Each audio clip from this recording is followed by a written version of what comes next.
तो हाय दोस्तों, जैसा कि आप जानते हैं कि इंडिया में अभी लास्ट 2 महीने से इलेक्शन चल रहे थे 5 राज्यों के अंदर। और आज 5वें राज्य यानी तेलंगाना का आखिरी इलेक्शन था 30 नवंबर को। आज इलेक्शन पूरा हो चुका है। तो आज हम आपके सामने लेकर आए हैं 5 राज्यों में से 4 राज्यों का एग्जिट पोल। 5वां राज्य मिजोरम, जिसके बारे में हमें इतना नॉलेज नहीं है कि वहाँ क्या स्थिति रहेगी और कौन सी पार्टी वहाँ सरकार बनाएगी, लेकिन 4 राज्यों के बारे में हम आपको कुछ बताना चाहते हैं कि वहाँ पर किस पार्टी की सरकार बन रही है और कौन सी पार्टी कितनी सीटें वहाँ पर ला सकती है। लेकिन एग्जिट पोल आपके साथ शेयर करने से पहले एक बात आपको ज़रूर बताना चाहेंगे कि ये सिर्फ एग्जिट पोल है, जो कि पब्लिक वोट डालने के बाद जो अपना परसेप्शन, अपना जो बातें बताती हैं मीडिया के सामने कि उसने किसको वोट दिया, ये बिल्कुल भी नहीं है कि ये आंकड़े बिल्कुल सत्य हों, सही हो। सही आंकड़े आपको 3 दिसंबर को ही पता लगेगा जब फाइनल रिजल्ट आएंगे। और 3 दिसंबर को लगभग दोपहर 12 से लेकर 1 बजे के बीच में ये स्थिति क्लियर हो जाएगी कि कौन से राज्य में किस पार्टी की सरकार है। तो सबसे पहले तो हम आपको बता देते हैं कि 5 राज्यों में देश में चुनाव हुए, जिनके अंदर मिजोरम, तेलंगाना, मध्य प्रदेश, राजस्थान और छत्तीसगढ़ शामिल है। तो इन 5 में से 4 राज्यों के एग्जिट पोल हम आपको अपने अनुमान के हिसाब से बता रहे हैं कि किस पार्टी की कहां सरकार बन रही है और वो पार्टी कितनी सीट लेकर आ रही है। तो दोस्तों, सबसे पहले हम बात कर लेते हैं आज ही जिस राज्य में इलेक्शन हुए हैं, यानी तेलंगाना की। तेलंगाना के अंदर लगभग 10 साल से केसीआर की सरकार है। जब से तेलंगाना बना है तब से तेलंगाना की अगर हम बात करते हैं तो यहाँ पर टोटल 119 सीट है, जिसमें से आपको 60 सीट लानी होती है बहुमत के लिए। तो जिस पार्टी के पास 60 सीट होती है वो पार्टी तेलंगाना में सरकार बना सकती है। तो तेलंगाना में हमारा एग्जिट पोल क्या कहता है? तो दोस्तों, तेलंगाना से बड़ी खबर ये आ रही है कि तेलंगाना में केसीआर की सरकार जाने वाली है और केसीआर को टक्कर मिली है कांग्रेस से। तेलंगाना में कांग्रेस पार्टी सरकार बना रही है और कांग्रेस पार्टी लगभग 65 से लेकर 70 सीट या इससे भी ज़्यादा तेलंगाना में जीत सकती है। अगर हम वही बात करते हैं बीजेपी की, तो बीजेपी को यहाँ सिर्फ 2 से 5 सीट मिल सकती है। वहीं अगर हम बीआरएस की बात करते हैं तो बीआरएस को 37 से लेकर 42 सीट मिलने का अनुमान है। अगर हम बात करते हैं चौथी पार्टी एमआईएम की, तो एमआईएम को तेलंगाना में 5 से 7 सीट मिलने का अनुमान है। तो हमारे एग्जिट पोल के अनुसार तेलंगाना के अंदर सरकार बना रही है कांग्रेस पार्टी। अब चलते हैं हम हमारे दूसरे राज्य की तरफ। दूसरा राज्य मध्य प्रदेश एमपी है। एमपी की है टोटल 230 सीट्स। यहाँ पर 116 सीट अगर कोई सरकार बनाना है तो उसको लानी होगी।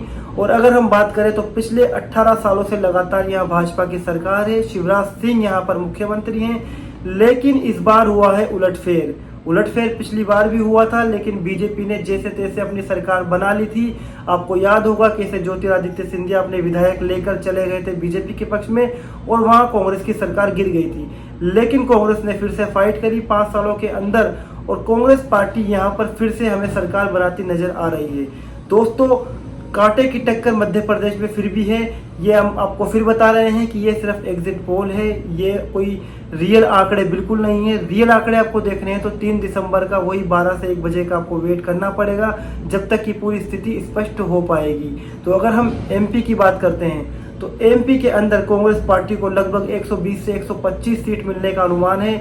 वहीं बीजेपी की अगर हम बात करते हैं तो बीजेपी को 105 से 110 सीटें मिल सकती हैं। और अगर हम अदर्स की बात करें तो अदर्स को 2 से 5 सीट हमारे एग्जिट पोल के अनुसार मिलेगी। तो अब चलते हैं हम हमारे तीसरे राज्य यानी छत्तीसगढ़ की तरफ। तो दोस्तों, अब बात करते हैं हम छत्तीसगढ़ की। छत्तीसगढ़ जहां पर पहले कांग्रेस की सरकार थी और भूपेश बघेल यहाँ के मुख्यमंत्री थे। तो छत्तीसगढ़ की विधानसभा की अगर हम स्थिति को देखें तो यहाँ पर टोटल 90 सीट है। जिस पार्टी के पास 46 सीट होगी वो पार्टी चुनाव जीतेगी।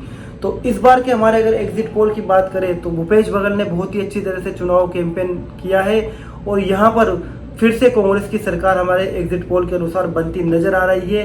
60 से लेकर 65 सीट तक छत्तीसगढ़ में कांग्रेस पार्टी जीत रही है। वहीं अगर दूसरी तरफ हम बीजेपी की बात करते हैं तो 30 से 35 सीट बीजेपी को मिल सकती है। वहीं अगर हम अन्य की बात करें तो अन्य को यहाँ 0 से लेकर 2 सीट मिलने का अनुमान है। तो छत्तीसगढ़ में कांग्रेस पार्टी लगभग एक तरफा जीतती हुई हमारे सर्वे के अनुसार नजर आ रही है। तो दोस्तों, अब बात कर लेते हैं हम अपने राज्य राजस्थान की। दोस्तों, राजस्थान के अंदर इस बार चुनाव बहुत ही रोचक हुआ और बहुत ही नेट टू नेट फाइट दोनों ही पार्टियों के बीच में थी। यहाँ बिल्कुल भी नहीं लगा कि किस पार्टी की सरकार बनने वाली है। राजस्थान की अगर हम विधानसभा की सीटों की बात करते हैं तो टोटल 200 सीट है, 199 सीटों पर इस बार चुनाव हुआ है और जीत के लिए किसी भी पार्टी को अगर सरकार बनानी है तो लगभग 101 सीट का आंकड़ा उसके पास होना चाहिए, तब वो सरकार बना पाएगी। अगर हम राजस्थान की बात करते हैं तो मुख्यमंत्री अशोक गहलोत यहाँ के मुख्यमंत्री हैं वर्तमान के अंदर, और उन्होंने बहुत ही अच्छी तरीके से चुनाव लड़ा और अपने लास्ट के 6 महीने के अंदर उन्होंने जो स्कीम वो लेकर आए थे, उस स्कीम की वजह से ही राजस्थान में ये मुकाबला इतना रोचक हुआ, वरना बीजेपी एक तरफा यहाँ पर जीत सकती थी। तो दोस्तों, अगर हम एग्जिट पोल की बात करते हैं तो हमारे एग्जिट पोल के अनुसार राजस्थान में इस दफ़ा जैसा कि होता आया है, हमेशा राज चेंज होता है, तो वही होता हुआ दिख रहा है। राजस्थान के अंदर बीजेपी को लगभग 110 से 115 सीट मिलने का अनुमान है।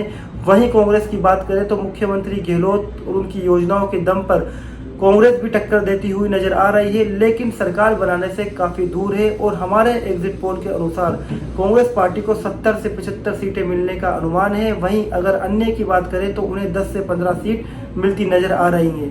लेकिन हम फिर आपको बताना चाहते हैं कि ये सिर्फ एग्जिट पोल है, फाइनल नतीजा नहीं है। फाइनल इन 5 राज्यों में क्या होगा ये आपको 3 दिसंबर को ही पता लगेगा। तो इसलिए अगर आपको ये वीडियो पसंद आया है तो इसको लाइक कर दीजिए